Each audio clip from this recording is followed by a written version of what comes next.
வணக்கம். என்ன செய்தியை பார்க்க போறோம்னு கேட்டீங்கன்னா, அதிமுக மற்றும் திமுக இரண்டும் ஒரே கட்சியாக இணைந்து அரசியல் களத்தில் செயல்படலாம். முக்கிய இடத்திலிருந்து வந்த உத்தரவு. எது அந்த முக்கிய இடம் அப்படின்னு பார்க்க போறோம். அதையெல்லாம் தாண்டி மார்க்சிஸ்ட் கம்யூனிஸ்ட் கட்சியினுடைய மாநில பொதுச் செயலாளர்கிட்ட சில கேள்விகளை கேட்க வேண்டியதா இருக்குது. அவருடைய பெயரை சொல்லும் போது எனக்கு கோபங்களும் வருது. இருந்தாலும் பொது வழியில பேசுறமே, கொஞ்சம் அடக்கி வாசிப்போம் அப்படின்ற எண்ணம் மட்டும்தான் இருக்குது. ஏன் அவர் மீது கோபம் வருது அப்படின்னு கேட்பீங்க. நான் அதுக்கான காரணத்தை சொல்றேன். கேட்டுட்டு கோபப்பட்டது நியாயம் இல்லையா அப்படின்ற விஷயத்த நீங்களே சொல்லுங்க. ஆனா அதற்கு முன்பாக இதுவரைக்கும் நம்ம சேனலை நீங்க சப்ஸ்கிரைப் பண்ணலன்னா சப்ஸ்கிரைப் பண்ணிட்டு கொஞ்சம் நமக்கு ஊக்கம் அளிக்குமாறு கேட்டுக்கிறேங்க. முதல்ல அதிமுக திமுக ஒன்றாக இணைந்து ஒரே கட்சியாக செயல்படலாம் என்ற உத்தரவை பிறப்பித்தது யார் தெரியுமா? எடப்பாடி பழனிசாமி கிடையாது, மு.க. ஸ்டாலின் கிடையாது. இந்த மார்க்சிஸ்ட் கம்யூனிஸ்ட் கட்சியினுடைய மாநில பொதுச் செயலாளர் இருக்கக்கூடிய பே. சண்முகம் அவர்கள் தான் உத்தரவு போட்டிருக்கின்றார். ஏன் திடீர்னு இப்படி ஒரு உத்தரவை போட்டிருக்காரு அப்படின்னு பார்க்கும்போது, நேற்று R.S. பாரதி அவர்கள் சொல்லிவிட்டாரு. என்ன சொன்னாரு? அதிமுகவுக்கும் திமுகவுக்கும் எந்த விதமான கொள்கை வேறுபாடும் கிடையாது. நாங்க கலைஞர் என்று சொல்லுவோம், அவங்க ஜெயலலிதா எம்ஜிஆர்னு சொல்லுவாங்க. அதை விட்டா எங்களுக்கு என்ன வேறுபாடு இருக்குது? ரெண்டு கட்சியும் ஒரு கட்சி தான். எங்கிட்ட இருந்து அவங்க போனவங்க தான். அவங்களுக்கு எங்களுக்கு என்ன வேறுபாடு இருக்குது அப்படின்னு R.S. பாரதி அவர்கள் சொல்லிட்டாராம். உடனடியாக பே. சண்முகம் அவர்கள் என்ன சொல்றாங்க கேட்டீங்கன்னா, எப்படி அதிமுகவும் திமுகவும் ஒரு கட்சி ஆகும்? அதிமுக கொள்கையும் திமுக கொள்கையும் ஒன்னா அப்படின்னு கேட்கிறாங்க. அதுக்கு பே. சண்முகம் அவர்கள் சொல்லுகின்ற காரணத்தை பார்க்கும்போது காரி துப்பலாமோ அப்படின்னு ஒரு எண்ணம் தான் நமக்குள்ள வருதுங்க. ஏன்னா எம்ஜிஆர் அவர்களுக்கு உடல்நிலை சரியில்லாத பொழுது கோயிலா போய் மண்சோர் தின்னாங்களாம் அதிமுகவினர். அதே மாதிரி ஜெயலலிதா அவர்கள் சிறையில் அடைத்து விட்ட பிறகு மொட்டை அடிச்சுக்கிட்டு அங்க பிரதேசம் வந்தாங்களாம் கோயில்ல. அந்த கட்சியும் திமுக ஒன்னா, இப்ப திமுக சொல்லு அப்படின்னு பே. சண்முகம் அவர்கள் சொல்றாரு. அடா எப்பா, நீங்களா கம்யூனிஸ்ட் கட்சி வச்சு நடத்துறதுக்கு லாகியே கிடையாது. அதுலயும் மாநில தலைவராக இருப்பதற்கு உனக்கு என்ன யோகியது இருக்குது அப்படின்னு சொல்லிட்டு நமக்கு தெரியல. ஒரு கட்சியை பொறுத்த வரைக்கும் அதற்குன்னு ஒரு கொள்கை கோட்பாடு இருக்குது. அந்த கொள்கையிலிருந்து அந்த கோட்பாட்டிலிருந்து விலகி விட்டதா என்றுதான் பார்க்கணும். ஒரு தனி மனிதனுடைய நம்பிக்கையை போய் ஒரு கட்சியினுடைய நம்பிக்கையாக சித்தரிக்கின்றாரே பே. சண்முகம் அவர்கள், அது சரியா இருக்குமா? அதிமுக இருக்கிறவங்க அத்தனை பேருமே கோயிலுக்கு தான் போகணும், மொட்டை அடிச்சுக்கணும், அங்க பிரதேசம் வரணும். நம்முடைய அம்மா பாத்தீங்கன்னா சிறையிலிருந்து வெளியே வரணும் அப்படின்னு அதிமுக ஒரு உத்தரவு போட்டாங்கன்னா, ஏயா அவனுங்க மூட நம்பிக்கையுடைய மொத்த உருவமா இருந்தானுங்கயா. ஜெயலலிதா அவர்கள் சிறைக்கு போன பிறகு எல்லாரையும் கோயிலுக்கு போக சொன்னானுங்கயா, மொட்டை அடிக்க சொன்னானுங்க அப்படின்னு சொன்னா பரவாயில்ல. அவரவர் நம்பிக்கைப்படி இறைவனை வேண்டுவது தன்னுடைய தலைமைக்காக, அது எப்படி மூட நம்பிக்கையாகும்? சரி, அதிமுகவில் தான் அது மூட நம்பிக்கைன்னு சொல்றீங்க, திமுகவில் அப்பேற்பட்ட மூட நம்பிக்கை கிடையாதா? அப்புறம் நம்ம முதலமைச்சருடைய மருமகன் இருந்தாருங்க இல்ல, சபரீசன், அவர் என்னத்துக்கு திருச்செந்தூர் போனாரு? அங்க போய் துஷ்ட சம்ஹார யாகம் நடத்தினாரு. அதெல்லாம் இருக்கட்டும். நம்ம துர்காமா சொன்னாங்கல்ல, அடா 2021 திமுக வெற்றி பெறறதுக்கு 5 மணி நேரம் பச்சை தண்ணி குடிக்காம அங்காள பரமேஸ்வரி அம்மனை வேண்டிக்கிட்டே இருந்தேன், வெற்றி கிடைத்தது. கோயிலா போய் நான் வேண்டிக்கிட்டேன். அந்த வேண்டுதலானது எந்த விதத்திலும் கைவிடல ஆண்டவன் அப்படின்னு சொன்னாங்களே, அதெல்லாம் மூட நம்பிக்கை கிடையாதா? இல்ல சபரீசன் பாத்தீங்கன்னா ஒட்டுமொத்த கட்சியும் 2021 இருந்து 2026 வரைக்கும் அவர் தானே வழி நடத்தினாரு. அவர் வகுத்த அந்த பாதையில தானே கம்யூனிஸ்ட் கட்சிகள் கூட பிரச்சாரத்தை பண்ணிச்சு. அவரெல்லாம் போய் வெற்றிக்காக துஷ்ட சம்ஹார யாகம்லாம் நடத்துவாங்க. அதெல்லாம் மூட நம்பிக்கை கிடையாது. ஆனா தன்னுடைய தலைமைக்காக இஸ்லாமியரா இருந்தா அவங்க மத வழிபாட்டுப்படி அவங்க தலைமைக்காக வேண்டிக்கலாம்னு சொன்னதும், கிறிஸ்துவர்களாக இருந்தா அவங்க மத வழிபாட்டுப்படி நீங்க வழிபடலாம் என்று சுதந்திரமாக விட்டதும் எப்படியா மூட நம்பிக்கையாகும்? மொத்தத்துல அதிமுக திமுக கொள்கையில எந்த வேறுபாடு இல்லைன்னா ஒன்னா சேர்ந்து போராடுங்களே அப்படின்னு பே. சண்முகம் அவர்கள் சொல்றாரு. அதெல்லாம் இருக்கட்டும். நீங்க என்னத்துக்கு மார்க்சிஸ்ட் கம்யூனிஸ்ட் கட்சி, இந்திய கம்யூனிஸ்ட் கட்சி, லெனினிஸ்ட் சொல்லிவிட்டு 3 நாளா பிரிஞ்சு இருக்கிறீங்க? சுயநலம் தானே. உங்களுக்குள்ள கொள்கை வேறுபாடு இல்ல. ஒன்னா சேர்ந்து ஒரே கட்சி என்று அறிவித்து விடுங்களேன். ஒன்னா சேர்ந்து மட்டும் செயல்படுவாங்களாம். ஒரே கட்சின்னு அறிவிங்க. மொத்தத்துல அதிமுகவை கேவலப்படுத்தணும், திமுகவை பாத்தீங்கன்னா அதிகமா திட்ட முடியாது. கூட்டணி விட்டு வெளியே வந்தாலும் இந்த மார்க்சிஸ்ட் கம்யூனிஸ்ட் கட்சியானது சோபாவுக்கு ஆசைப்பட்டுக்கிட்டு போய் ஆதரவளித்தத திமுக காரன் பொது வெளியில காரி துப்புறான். ஆனா பே. சண்முகம் அவர்கள் சொல்றாரு, எல்லை மீறி விட்டார்கள், அசிங்கப்படுத்துகின்றார்கள், ஆணவம் பிடித்தவர்களாக ஆடுகின்றார்கள், கொச்சைப்படுத்துகின்றார்கள் கூட்டணிய அப்படின்னு சொல்றார். அதிமுக காரன் என்னைக்கு கம்யூனிஸ்ட் கட்சி பத்தி பேசியிருக்கான்? நீ எவங்காலையும் போய் வீழு, அதை பத்தி அதிமுக காரனுக்கு எந்தவித கவலையும் இல்ல. நீ அதிமுக கூட்டணியில் இல்ல, உன்னை பத்தி என்னைக்கோ அதிமுக காரன் கவலைப்பட்டதே கிடையாது. நீ என்னைக்கோ அரசியல் களத்துல அத்து போன பூண்டு. அதனால அதிமுக இழுத்து வச்சுக்கிட்டு திமுக வசதி பேசுறது எந்த விதத்துல நியாயம்? அதிமுக மூட நம்பிக்கை உள்ள கட்சியா, திமுக பாத்தீங்கன்னா பகுத்தறிவு பகலன் வழி நடத்தின கட்சியா. ரெண்டும் எப்பரா ஒன்னாகும் அப்படின்னு பே சண்முகம் அவர்கள் சொல்றாரு. திட்டுறது திமுக காரன், ஆனா பே சண்முகம் யார குறை சொல்லிட்டு திரியாரு? அதிமுக காரனை குறை சொல்லிட்டு திரியாரு. அதிமுக காரனை குறை சொன்னாதானே எவனும் எதுவும் திட்டமாட்டான் அப்படின்னு சொல்லிவிட்டு. அது மட்டும் கிடையாது, அதிமுகவுக்கும் திமுகவுக்கும் வேறுபாடே இல்லை அப்படின்னு கேட்டீங்கன்னா, அதிமுகவுக்கும் திமுகவுக்கும் வேறுபாடே இல்லை அப்படின்னு பெரும்பான்மையான விஷயங்களை சொல்லலாம். ஆனா ஒண்ணுத்துல மட்டும் அதிமுக திமுகவுக்கு வேறுபாடு இருக்குது. என்ன தெரியுமா? அது தொண்டர்கள் மூலமாக வழிநடத்தி செல்வது. திமுக குடும்ப கட்சி, குடும்பத்திலிருந்து யார் பிறந்தாலும் சரி உச்சபட்ச பதவி வரலாம்.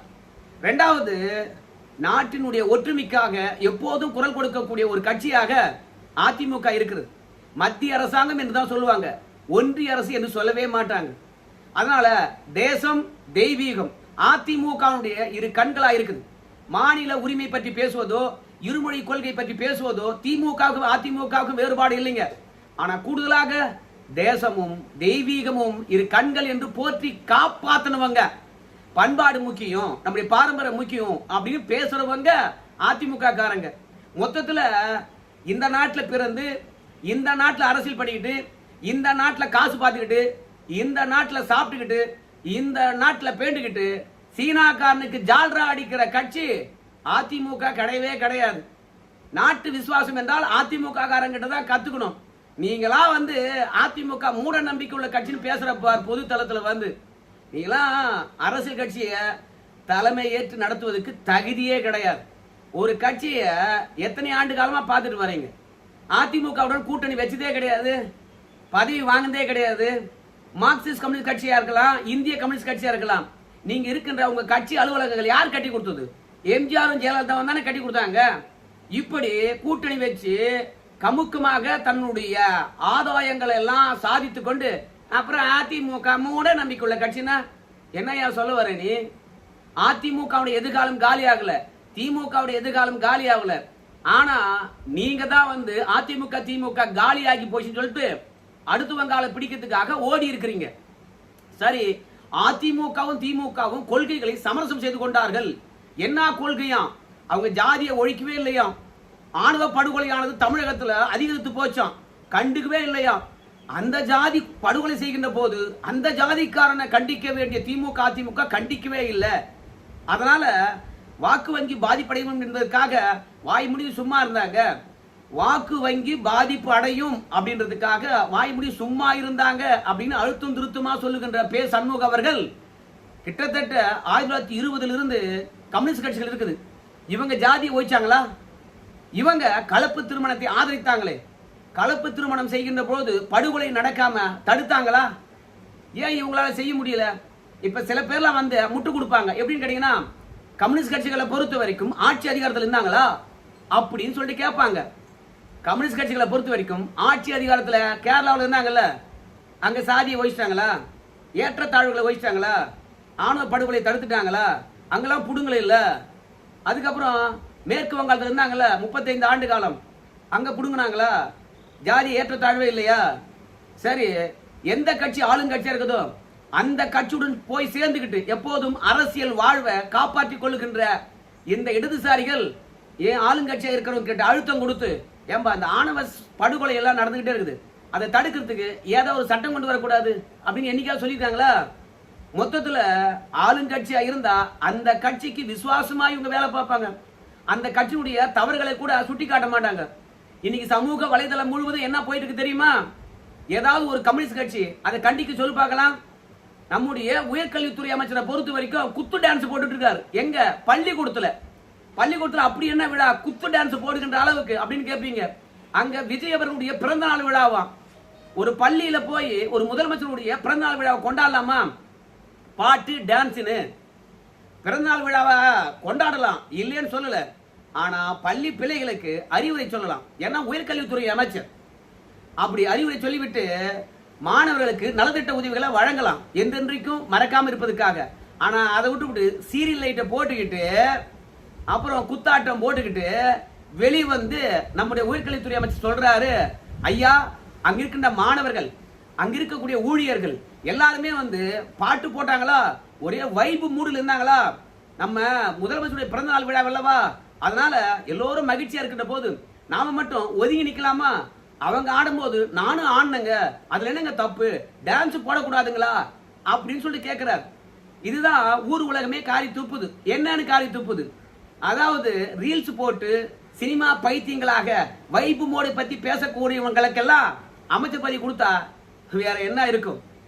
ஏற்கனவே பல தருணங்கள்ல பல அரசியல் ஆளுமைகள் சொல்லியிருப்பாங்க, ஒரு கோமாளியை கொண்டு போய் அரசவையில அரசனாக உட்கார வச்சா அந்த அரசவையானது அது அரசவையா இருக்காது, சர்க்கஸ் கூடாரமாக மாறும் சொன்னாங்க. அந்த மாதிரிதான் நம்ம உயர்கல்வித்துறை அமைச்சரை பொறுத்த வரைக்கும் போய் குத்தாட்டம் போட்டது.